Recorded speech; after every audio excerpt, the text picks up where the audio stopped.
దూసుకుపోతారు, కమిటెడ్గా పనిచేస్తారు, నెగిటివ్ ఏమి ఉండదు అన్నది వాళ్ళ ఆలోచన.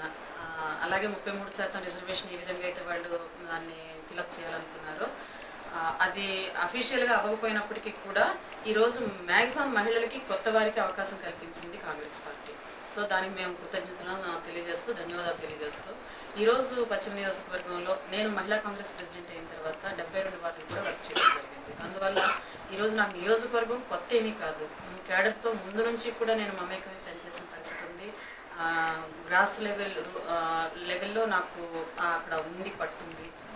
ఈరోజు ప్రజలు నాయకులు వాళ్ళ మీద వాళ్ళకి నమ్మకం లేక, వాళ్ళ పని మీద వాళ్ళకి నమ్మకం లేక, లేదు అంటే వాళ్ళకున్న ఇబ్బందులతో అధికారంలోకి వచ్చి రాబోయే పార్టీలోకి వెళ్ళాలని మారిన పరిస్థితే తప్ప ఎక్కడా కూడా ఓటర్ మారలేదండి.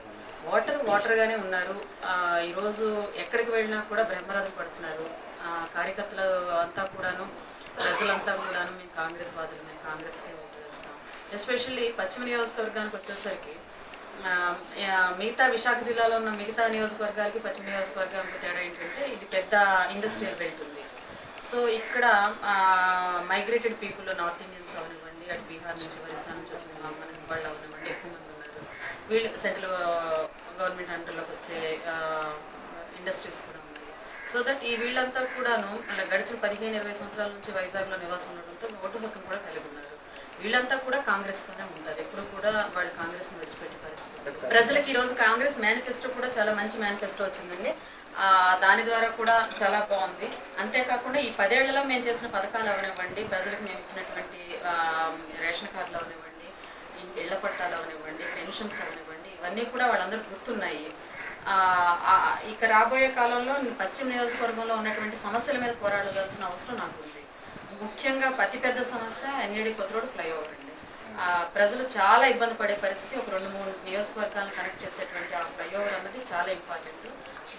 మొట్టమొదటి నిర్ణయం దాని మీద తీసుకున్నాం. పాలెం ఆ ఏరియాలో 16 గ్రామాలకి అక్కడ కూడా కనెక్టివిటీ లేదండి.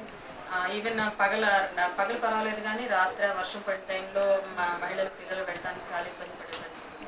అక్కడ కూడా ఒక ఫ్లైఓవర్ రావాల్సింది ఉంది. అలాగే ఫుట్ పాత్స్ అంటే వాకింగ్ బ్రిడ్జెస్ కూడా చాలా అవసరం. ఎందుకంటే ట్రాఫిక్ తగ్గినటువంటి ఇంకా మనకి ఆ ఫుట్ బ్రిడ్జ్ లేక చాలా ఇబ్బందులు పడుతున్నారు. ఇంకా పారిశ్రామిక ప్రాంతానికి వెళ్తే పారిశ్రామిక ప్రాంతంలో కాలుష్యం ప్రాబ్లం ఉందండి.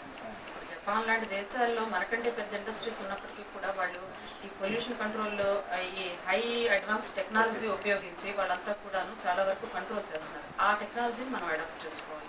అటువంటి పరిస్థితి తెచ్చుకుంటే చాలా వరకు మేము గర్భిణిస్తాం, పిల్లలు చాలా రోగాలు ఇట్లాంటివి బారిన పడి పరిపిస్తుంది.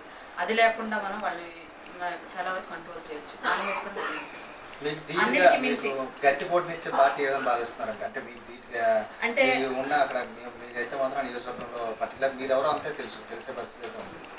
దీంట్లో మీకు గట్టి పోటీనిచ్చే పార్టీ ఏదైనా భావిస్తున్నారు? పార్టీ నాకు పోటీ అనడం కంటే నేను ఒక మహిళనండి. కొత్తగా నాకు మొదటిసారి అవకాశం కాంగ్రెస్ పార్టీ ఇచ్చింది. ఈరోజు మహిళలందరూ కూడా నన్ను గెలిపించుకోవాలని ఒక నిర్ణయానికి వచ్చున్నారు. నేను తిరుగుతున్నప్పుడు నాకు అనిపిస్తాను, ఈసారి ఒక మహిళకి అవకాశం ఇచ్చారు కాబట్టి నేను తప్పకుండా మహిళను నేను తెచ్చుకోవాలని.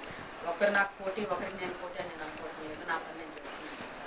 తప్పకుండా విజయం సాధిస్తాను. మహిళలందరూ కూడా నాకు తప్పకుండా అవకాశం ఇస్తారని అనుకుంటున్నాను. ఎందువల్లంటే ఒకరోజు వండుకునే కూరల్లో మహిళలు పుచ్చుదా మంచిదా అని చాలా వెతుక్కుంటారండి. అంత జాగ్రత్త పడరు. అటువంటిది 5 ఏళ్ళు మన పాలించి మన జీవితాలు బాగు చేసి మన పిల్లల భవిష్యత్తు గురించి ఆలోచించే ఒక వ్యక్తి వస్తున్నారు అంటే అటువంటి వ్యక్తి ఎలాంటి వ్యక్తి రావాలి ఇప్పుడు అని వాళ్ళు తప్పకుండా ఒక మంచి నిర్ణయం తీసుకుంటారు. నాకు అవకాశం ఇస్తారు, నేను గెలుస్తాను. పారిశ్రామిక ప్రాంతంలో స్థానికులకి మెయిన్ అండ్ ఉద్యోగాలు ఒరిస్సా వాళ్ళకి, ఛత్తీస్గఢ్ వాళ్ళకి ఈ labour contract, technical labour contractors ఉద్యోగాలు అవి కూడా ఏంటంటే బయట వాళ్ళకి ఎక్కువ ఇవ్వడం జరుగుతుంది. అది కూడా నా కార్యకర్తలకి, నా మనుషులకి, అక్కడ స్థానిక ప్రజలకు అందే విధంగా అట్లీస్ట్ 60% అందే విధంగా నేను యాజమాన్యంతో పోరాడి నేను అది సాధిస్తాను. ఇట్లాంటి నేను మంచి ఎజెండాతో పెడుతున్నాను. మహిళలు సుఖంగా ఉండాలంటే ముందు ఇళ్ల పట్టం, ఒక ఇల్లు అన్నది ఇప్పుడు పెరిగినటువంటి ధరలు అవనివ్వండి, రేట్లు అవనివ్వండి, పరిస్థితులు అవనివ్వండి, ఒక ఇల్లు అంటూ ఉంటే వాళ్ళకి రెంట్లు లేకుండా సుఖంగా ఉండగలుగుతారు. ఆ రెంట్ కొండవాళ్ళ ప్రాంతాలు అవనివ్వండి, దీర్ఘకాలికంగా నివాసం ఉంటున్న వాళ్ళకి పట్టాలు ఇవ్వండి, అదేవిధంగా జీర్ణ నగరంలో గృహాలు కన్స్ట్రక్షన్ చేసి కొంతమందికి ఎలాట్ చేయడం, ఆ విధంగా మహిళల కోసం నేను కొన్ని నా స్టైల్లో నేను తీసుకెళ్తానండి ముందుకి. తప్పకుండా ఇవన్నీ నేను సాధిస్తాను. ఎస్పెషల్లీ మహిళలకే ప్రాధాన్యత ఇస్తారంటారు మరి మిగతా అని కాదండి. ఇప్పుడు మహిళలందరూ చైతన్యవంతులే. ఒక మహిళా శాసనసభ్యురాలు మాకు వస్తే మా సమస్యలు తీరుతాయని ఏ ఆశతో ఉన్నారో వాళ్ళ ఆశని, వాళ్ళ కోరికని, వాళ్ళ నమ్మకాన్ని నేను వమ్ము చేయను.